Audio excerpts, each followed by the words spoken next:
Timnas Indonesia punya target tinggi saat menghadapi Tiongkok pekan depan. Namun sejumlah pemain andalan skuad Garuda terpaksa absen. Bagaimana membaca strategi Patrick Kluivert nanti? Kita akan bahas bersama Bung Haris Pardede atau Bung Harpa dan bergabung juga lewat sambungan Zoom mantan gelandang andalan Timnas Indonesia Firman Utina. Selamat malam. Selamat malam. Selamat malam juga semuanya. Bung Firman. Firman, selamat malam. Iya, ini mau tanya pertama ke Bung Harpa ini. Ada absen dan ada akumulasi kartu kuning sehingga tidak bisa berlaga. Absen karena cedera. Gimana posisi terakhir atau kondisi terakhir timnas kita ini? Ya, ada 4 sampai 5 ya pemain kita yang tidak bisa tampil dengan alasan tadi yang seperti dikatakan Cing Abdel, ada yang karena akumulasi kartu kuning, Martin Paes dan Marcelino Ferdinand, dan ada yang cedera. Ada beberapa pemain yang mungkin kita bisa langsung tahu ya siapa yang akan digantikan. Artinya kita sudah firm, misalnya kayak Martin Paes. Saya pikir kita semua aklamasi penggantinya Emil Laudero. Nah, bahkan di kanan pun walaupun Walsh nggak akan bisa main, kebetulan timnya tadi main nih di J-League, tapi dia nggak ada di DSP sama sekali. Dan pelatih Yokohama juga sudah mengatakan dia 6 sampai 8 pekan absen, berarti hampir pasti dia nggak akan datang. Cuman nggak ada masalah, Cing Abdel, karena sudah ada Kevin Dix. Walaupun Kevin Dix juga kemarin baru balik dari cedera. Nah, mungkin yang nanti akan menjadi perdebatan dan diskusi menarik adalah mencari pengganti Marceng dan juga Ragnar. Sampai sekarang masih sulit itu kalau Marceng sama Ragnar. Mungkin tim kepelatihan pun mereka juga akan berdiskusi dan berdebat di antara Patrick Kluivert, Alex Pastoor dan juga Neil Lanzat nih. Karena penggantinya itu setara, ada beberapa pemain dan variatif. Itu ada Egy lagi gacor juga nih di Dewa United. Kemudian bisa juga menaruhkan Ricky Kambuaya. Tapi mungkin agak sedikit improvisasi. Bisa juga Stefano Lillipali. Cuman Lillipali mungkin usianya sudah 35-36 dan dia baru balik dari cedera, apakah bisa main full gitu. Jadi pengganti Ragnar dari Marceng ini lebih dinamis dibandingkan seperti tadi yang kita bahas, seperti Martin Paes dan Kevin Dix yang saya udah pikir tahu siapa ya gantinya. Kalau ini enggak. Nah, kalau dari Bung Firman, saat waktu itu Bung Firman menghadapi kondisi banyak pemain andalan absen. Nah, itu biasanya seperti apa sih agar permainan timnas bisa tetap terjaga? Siapapun yang menggantikannya itu gimana sih Bung Firman biasanya? Iya, kalau saya melihat dengan skuad yang dipanggil oleh Coach Patrick Kluivert untuk melawan Cina ini, kelihatan tetap masih seimbang. Kedalaman skuadnya masih baik-baik saja di dalam, apalagi kita akan bermain di kandang. Cina juga sekarang urutan paling bawah. Ya, mudah-mudahan tim nasional kita bisa mengambil kesempatan untuk bermain di kandang dan memenangkan pertandingan. Kalau seperti disebutkan tadi bahwa banyak pemain-pemain yang absen, kalau saya sih masih tetap optimis dengan skuad yang dipanggil oleh Coach Patrick Kluivert ini, karena semua pemain yang ada dalam perform yang sangat baik di klubnya masing-masing. Entah dia di Eropa sana, entah dia di Indonesia, mereka masih dalam perform yang sangat baik. Bahkan pelatih-pelatih timnas itu memantau terus pada klub-klub yang ada di Indonesia, berapa jarak lari mereka, berapa dalam pertandingan mereka kan masing-masing memakai katapul yang selalu jadi bahan evaluasi dari pelatih-pelatih timnas, dan setiap klub sekarang harus mengirim data pemain-pemain yang memang siap akan dipanggil. Kalau memang tidak siap, mereka tidak dipanggil, seperti ada salah satu pemain dari Dewa United. Tidak dipanggil karena mengalami cedera. Itu tidak dipaksakan. Karena memang dibutuhkan pemain-pemain yang fit dan perform mereka lagi sedang baik-baik saja. Nah, ngomong-ngomong pengganti, ada polling nih. Kita udah polling ke sahabat Kompas TV. Siapa kira-kira yang dijagokan untuk ngegantiin Marceng, gantiin Marcelino Ferdinand? Apa jawabannya? Jeng. Lihat, Cing. Udah nanya kata ini kita udah netizen. nanya sama netizen dan teknisian juga. ada dua. Netizen tuh laki-laki, teknisian ya. Kita kasih pilihan, ada 4 nama di sini. Ada Eliano Rangers, terus ada Rafael Strijk, terus Ricky Kambuaya dan Beckham Putra. Rafael 26%, Eliano 23%, dan Ricky Kambuaya ada di posisi teratas dengan 36%, Beckham Putra 16%. Wah, ini yang dipilih oleh netizen. Nextnya kita punya lagi nih. Apa kira-kira? Berikutnya adalah calon pengganti Abdel di Sapa Indonesia. Enggak ada ya. Kita ambil 4 besarnya sekarang. tadi nggak ada namanya Lily Pali nih, Bung Harpa, coba. Ya, kalau kita lihat ini yang saya katakan sebenarnya Egy ini juga lagi gacor ya. Tadi menyambung apa yang dikatakan oleh Coach Firman. Di Dewa United dia juga cukup bagus juga, mencetak double digit gol. Cuman ya itulah demokrasi kan. Tapi nanti bola kan gak demokrasi nanti. Patrick Kluivert yang akan menentukan hak prerogatif dan seperti apa kondisi terakhir pemain, karena pelatih itu kan bisa heart to heart. Dia melihat dari dekat seperti apa kondisi, bukan hanya fisik ya, tapi mental, psikologis yang kita mungkin nggak tahu di luar. Dan sedikit saja saya tambahkan, Eleanor Renders ini kan kita sudah firm ya, dia nggak bisa akan tampil, udah dipastikan dia akan nggak ikut. Sementara Rafael Struijk ini agak sedikit tanda tanya. Kenapa? Karena di Brisbane Roar itu dia sudah tidak main mungkin dalam 2-3 bulan terakhir. Dan ini agak sedikit kontradiktif kalau kita kembali mengingat apa yang dikatakan oleh Patrick Kluivert di Hotel Mulia. Saat pengenalan dia sebagai pelatih, dia mengatakan akan memperhatikan minute play. Sementara Rafael Struijk minute playnya kurang gitu. Jadi Beckham Putra sebenarnya masih bisa masuk juga. Karena posisinya mirip nih, Cing Abdel ya. Betul. Sebagai dan lumayan hype juga ini nama Beckham Putra. Tapi di polling ini netizen dia paling rendah 16. Ya itu dia, kalau polling kan berdasarkan. Karena mungkin juga baru masuk kali Beckham ya kan, karena dia ngegantiin. Tapi kemarin dia dapat pujian juga. Kebetulan saya interview langsung dia di Bali United Training Center bersama dengan rekan-rekan media itu. Public speakingnya sangat bagus, sangat percaya diri. Memang ada yang mengatakan body balance kurang bulky begitu ya. Tapi saya pikir anggaplah ini sebagai masukan buat dia untuk meningkatkan performanya, dan kita nggak pernah tahu ya. Misalnya bisa saja nanti Patrick Kluivert menunjuk Lily Pali atau mungkin menunjuk Egy, tapi mungkin di tengah-tengah amit-amit harus digantikan dengan Beckham. Itulah kesempatan bagi dia untuk membungkam para kritiknya. Nah, kalau Coach Firman lihatnya gimana nih nama Beckham Putra misalnya, dia kan yang dipuji juga saat Liga 1 membawa Persib juara. Ada juga Stefano Lily Pali yang akhirnya comeback ke timnas, punya performa bagus, tapi kan secara usia juga sudah cukup berumur. Nah, gimana kalau dari Coach Firman lihat nama-nama ini? Iya, kalau saya lihat dari beberapa nama, semua mereka layak pantas untuk dicoba. Tapi sekali lagi, balik lagi, semua ada di pilihan dari staf pelatih.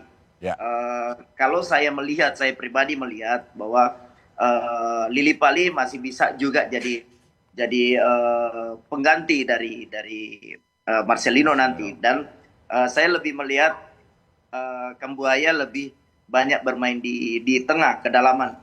Jadi saya rasa semua nama yang kita bisa lihat ini mereka sangat siap, karena perform mereka juga di Liga Indonesia mereka sangat baik.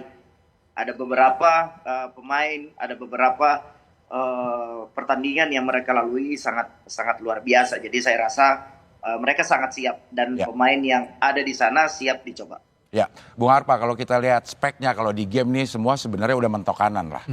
Rata kanan semua ini pemain yang ada ya. Cuma pilihan nanti apakah dilihat style bermainnya atau chemistry antara pemain, kalau menurut Bung Harpa gimana? Ya, saya pikir kalau kita bicara sepak bola ya berarti itu olahraga kolektif. Berarti yang paling pentingnya adalah chemistry.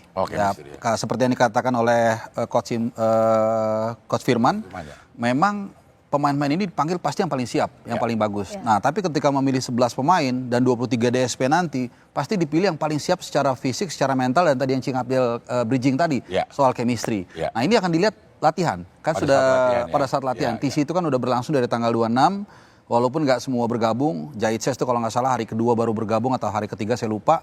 Bahkan nanti masih ada lagi nih persiapan final preparation sampai dengan official training tanggal 4 Juni. Nah, itu semua nanti masih bisa berubah.